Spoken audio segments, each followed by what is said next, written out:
आज की छोटी सी बात, वक्त चाहे कितना भी अंधकार में क्यों ना हो, बस प्रेम और उम्मीद को हमेशा जिंदा रखिए, क्योंकि उम्मीद पर ही दुनिया कायम है। इसलिए दोस्तों, हालात वो मत रखिए कि आपका हौसला बदल जाए, बल्कि अपना हौसला ऐसा रखिए कि आपके हालात बदल जाए।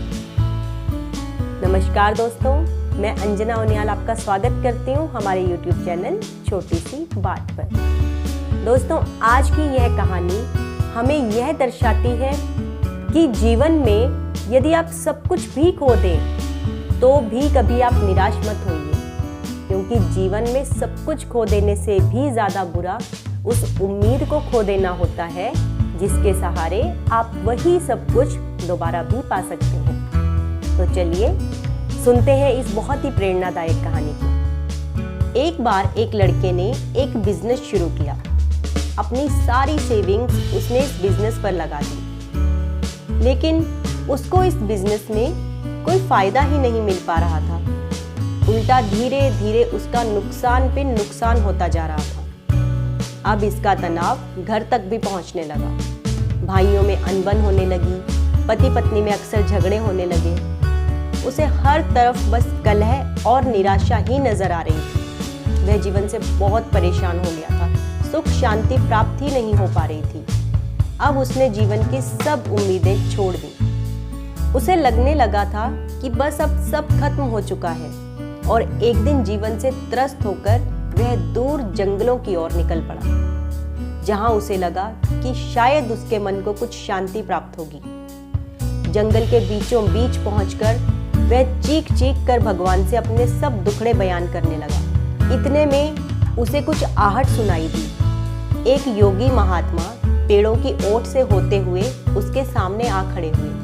मुख पर इतना तेज था कि वे बिल्कुल ईश्वर का ही प्रतिरूप दिखाई पड़ते थे, जैसे कोई देव पुरुष जान पड़ते थे। वे उस लड़के के पास पहुंचकर बोले कि तुम इस प्रकार से विलाप क्यों कर रहे हो? तुम्हारे इस तरह चीखने से मेरा ध्यान ही भंग हो गया। सोचा कि जाकर देखता हूँ कि कौन है जो इस तरह अपने जीवन से हार गया है। इस पर लड़के ने कहा कि मेरे जीवन में बहुत ज़्यादा परेशानियाँ हैं। आप मेरी परिस्थिति कभी नहीं समझ सकते।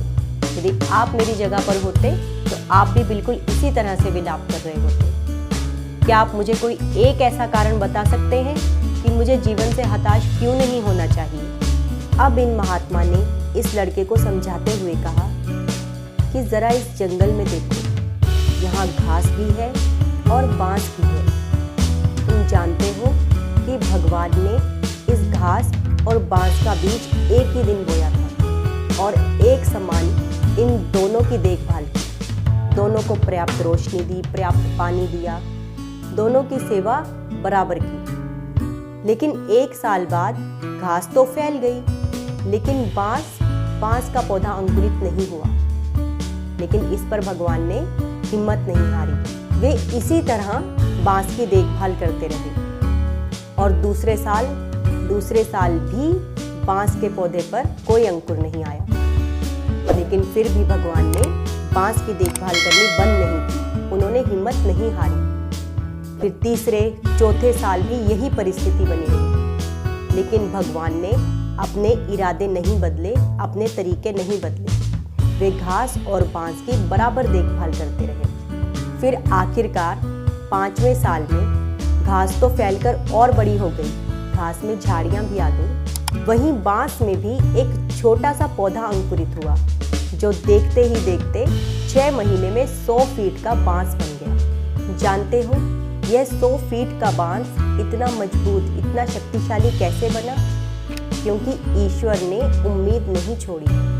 वे लगातार 5 सालों तक इसकी जड़ों को ही सींचते रहे। अर्थात उन्होंने 5 सालों तक इसकी जड़ों को पाला, जिससे वे इतनी मजबूत विकसित हो गई कि वे इतने बड़े बांस को थामने की शक्ति रखती। तो जब ईश्वर ने बांस पर अपनी हिम्मत नहीं छोड़ी, तो वे तुम्हें भी इस हाल में कभी नहीं छोड़ेंगे। जीवन में उतार चढ़ाव आते रहते हैं, लेकिन याद रखना कि भगवान के पास तुम्हारे लिए कोई बेहतर प्लान है। इसलिए मेहनत करते रहो और जीवन में आगे बढ़ते रहो।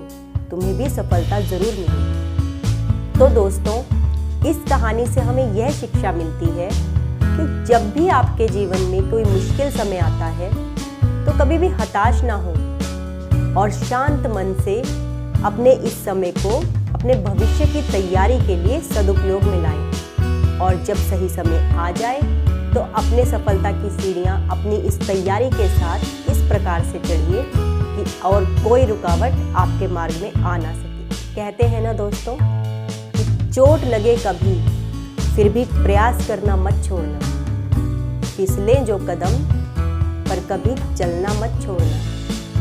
जिंदगी की जंग में मुश्किलें तो अनेक आएंगी, पर तुम कभी भी उम्मीद मत छोड़ना। आशा करते हैं दोस्तों आपको आज की कहानी से ज़रूर ही प्रेरणा मिली होगी।